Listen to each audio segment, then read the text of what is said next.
Hugh asked Tony a question there. Does Ireland need a new coach? What would you say to that? Do we need a new head coach? I want to be very, very careful about what I say, because this doesn't come to me easily.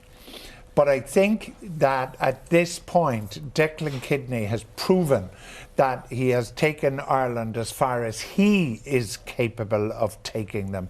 And I think in the interests of the Irish game and the interests of Irish rugby, he ought actually to resign, and that we should have somebody take over the side, because today we saw a side, and it was so sad. I mean, an Irish side to lose a match with 80% possession, whatever about O'Gara, and I was saddened by O'Gara's performance last 20 minutes, but we still had the wrong fly half on the pitch, sadly, for the first hour. He put his reputation on the line, and I think his reputation now is in tatters. Yes, unfortunately, but the same as George, when you put your reputation on the line, and you know he went with the decision, you've got to live and die by the sword. Unfortunately, it didn't work out. The experiment didn't work today, like a lot of people thought. Ronan O'Gara come on, and again, it's sad for a player with such a great career for province and country that maybe he should finish his career like that too. But I think George is right. It comes to a point when, you know, is he the guy to take this side through to the next World Cup? And I think those questions have probably been answered, unfortunately, for Declan. He's done a great job and he's won the Grand Slam, but I think, yeah. Well, being a coach of the world, I'd never ever, because I know what he's going through. Yeah. I know what he's going through, and I think let's put context and as Conor, well. your name could be on the list. A team without Healy, Strauss, McCarthy, O'Connell, Henry, Ferris, Sexton, Darcy, Bowe, But with Zebo. 80% of possession? Yes, that's the bit that we have to answer. That's the bit we have to answer. Us at full strength would have won that game, and listen, we said it at half time. We gave Popey's phrase, the sucker, an even chance.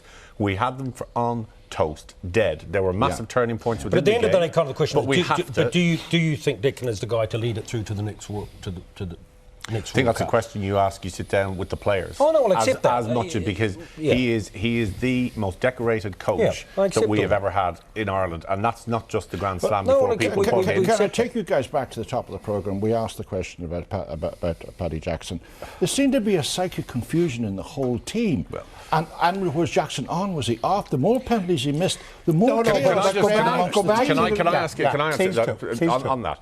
The difficulty, we said it before the game, and you will with every bone in your body, that Paddy Jackson comes on. And did he have an absolute disaster? No, he caught, he passed, he dropped his first ball, but he wasn't goal kicking leading into the game. He couldn't goal kick leading into the game. And then you're asking a kid to go out in a full international, kick your goals, make the calls, run the plays, and that's tough. The simple facts are, at half-time, if he'd kicked the conversion of the two penalties, we'd have been 16. That's been a bit harsh. That's been harsh on one individual. But we should have beaten these guys. We should have beaten these guys by 20 points with anybody at fly half. That's the point. We should, like a competent All-Ireland League club side would have given that Scottish team a run for their money. So if you zero in on the missed penalties, you're missing the key point. How many tries we missed. Even the great O'Driscoll didn't pass the ball. Earls absolutely murdered. So what's the explanation? Team out of control? No. This team had one plan. Plan A was give the ball to Sean O'Brien, and Plan B was to give the ball to Sean O'Brien, and Plan C was to give the ball to Sean O'Brien. The failure of leadership was awful. We had two kicks at goal in the first 5 or 10 minutes, which would have settled a team, and we go for kicks into the corner. That is a monumental failure of leadership. I told you before the match, this was about 8, 9, 10, and 12. And 8, 9, 10 and 12, apart from 2 early breaks, did not match. Can I ask you this? Did this begin when Brian O'Driscoll was sacked as captain? Well, it didn't happen. It didn't happen because there was was this the beginning of the rot? That didn't help. I mean, most of the country felt that Brian O'Driscoll had earned a right to lead his country if it was one more time. Well, we don't know that. And again, taking Conor's line, we're not to know that. I mean, the problem with this is not the result, is not the actual scoreline. It's against the team you play. When you dominate by so much, by 80%, and should have put the game out of sight. The concern for me was every time Paddy Jackson stood up to take a kick, he had to look at someone, am I taking the kick, am I not? You know, Sexton would have marched up and said, that's kickable, I'm putting it over. And that's not a reflection on Paddy Jackson. It's a reflection on people not having the confidence around before them. people jump on Ronan O'Gara, I would say about that, mentally, what state was his mind coming into the match? Well, who caused all this chaos in the team?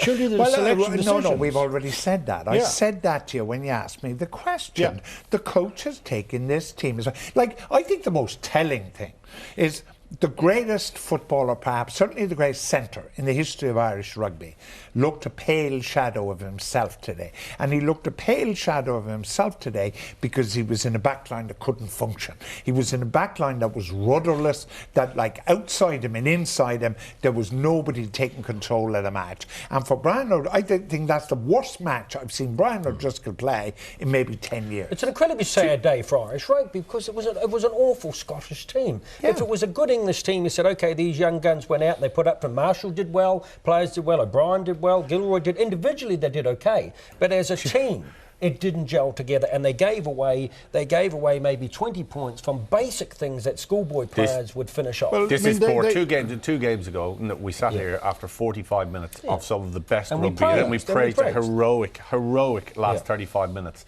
But we have suffered for that because the players. We lost our players from that game, not because of England. People were saying that the England team will come in and we'd energise ourselves because it's England, it's the Red Rose, and you're going, no, it's not. It's not like that anymore. We're physically battered. They put so much into that first game, and then you lose all these players, all this experience within the team, and we were No. If you dare question Irish rugby performance, you're a grumpy old man.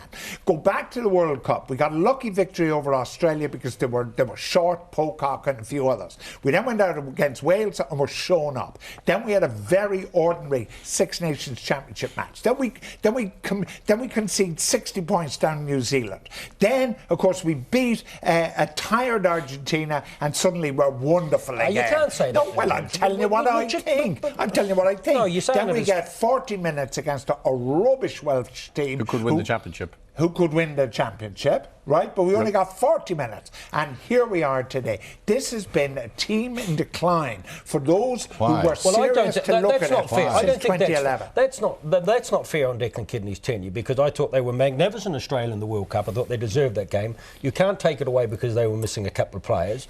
I thought they were great against the first half against Wales. I think they were great against Argentina. You've got to give some plaudits. You can't say that the only reason they won is because the other team wasn't playing. No, but you can have an exaggerated view of it. Today there was headless chicken going on. Yeah, today was disappointing, and I'll put my hand up for as much as I praise the Irish team against Wales in the first half and defence in the second half, as much as I'll praise them in their wins against Argentina and against Australia, I will have to say today was a poor performance for a number of reasons. That you dominate a match. If it was England and France, you'd say, OK, 50-50, they lost the match and they could have won it. But 80% and 20 points, maybe 25 points thrown away in the first half. And we said at half-time, you knew, and there was a massive turning point in that match when Wardy called it in the commentary, when Paddy Jackson missed touch at 8-0 with a penalty. You kick it. Do you want to look at that moment? We have it lined up. It was a sort of. It was. No, we haven't got it. We'll go to it in a minute. Yeah. I was sitting in the studio here, and I said, can you take just that? Because I always talk about Popey gives into me energy moments in matches, and you knew it.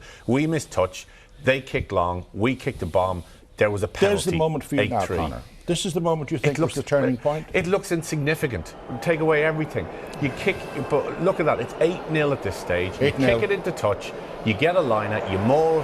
You get pressure. You get a penalty. It's 11-0. Forget everything. Little things. A magnificent kick by Stuart Hogg. Rob Kearney looks up, probably thinking, now what can I do? I need to do something because we missed touch. I'm going to take it. We give a penalty away. Game begins to turn. They get some pressure. They kick it in the corner. They maul the ball. It's little things within matches that people. Insignificant, you might call it. No, it's huge. And that's why the team's job is so critical, isn't it? Well, because you give the self-belief back to a team that hasn't been playing for. Yeah, I mean, you could see. Well, you could see what he was trying to do because there was space out there, but it just didn't come off. And I mean, what Luke Marshall was doing, actually trying to kick the ball back. If you watch O'Gara here, he hooks it. There was space out there, but if it's even the first thing you do here as a schoolboy player is you drop on the ball. Tom, you don't don't try to kick the ball back over your line. And elementary mistakes. But going back, and that particular start at 8-0, and they get the penalty, they kick it in the corner, we bring down a maul, they kick the goal, it's 8-3, and suddenly they are looking, going, we're still in this game. How are we in this game? I don't think Scotland ever believed they could win that match until Ireland guilted them the opportunities to win it, and that's the disappointment. The big problem is that in 2 weeks' time, we have to face a French team who, on the basis of a losing performance against England, are going to be incredibly difficult. Can I just correct you? We'll be playing France potentially for the wooden spoon. Yeah.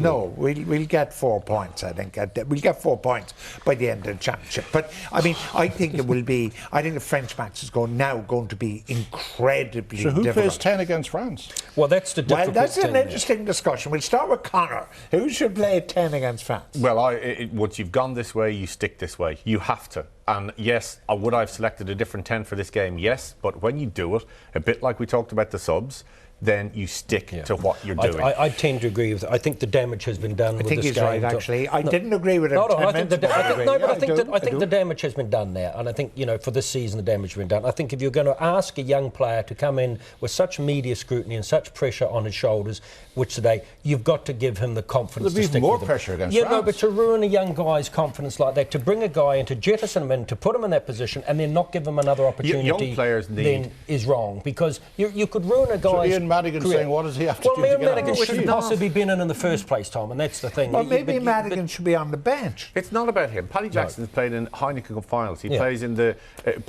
for Ulster week in, week out. When you give a young player a chance, you don't just say, off you go. You say, it's your turn. Do you think there's a captaincy problem, George? What? But I thought there was a captaincy problem from the very day that Kidney announced it. I mean, taking it from Brian O'Driscoll is one thing, but giving it to a neophyte captain who's never captained a team in his entire life up to this point and expect that he's going to take over that kind of mantle. There's no doubt the spiritual leader on the side remains O'Driscoll. The decision making today was awful, was just simply awful. And we have a major problem. Earlier the first 20 minutes, we didn't kick any penalties. Why I found that a concern. I found a concern that there had to be a discussion every time. There were 2 kickable penalties, and we said you had to start well, get your points. Every time that Paddy Jackson's not his fault, every time he came up to address the ball, he kind of had to look around to say, am I taking the kick at goal, or am I taking the kick at... But was not taking the penalties an attempt to save pressure then that's not his fault. Well, I have this debate with my brother the whole time, because he says you always kick your goals. Come on, kick your goals. If you're completely dominating a team and you're absolutely incredible at line-out, incredible at set piece, then it's worth the risk. Were we? At that stage, were we? No, we weren't. No. Kick and the also goal, after 5 minutes, minutes, you take your points, whatever take the case. Take your points then. We're not on top. There's some things that are sine qua nons about rugby. And one of them is that get in front. So, being in front in a rugby match is hugely psychologically different from being behind. That's a... you win the match. No, but that's the truth. We were. So, therefore, you would have thought that in the meeting... what I don't understand is when they were sitting at the team meeting yesterday, and what happens now is that almost every decision is choreographed by the coaching team. So therefore, the day before, I cannot understand why Kidney wouldn't have said, look, we want to get a few points in front of these guys, settles everybody's tummies, butterflies go away, and we're off and running. Particularly if you've got a starting 10, it settles. No, I would agree with George. I would have thought that was the thing today. You're away from home, you have a new 10 who hasn't played at that level before. You say, let's get a few points on the board, let's put the game, away from Scotland. And they had the chance to do that. That's the thing.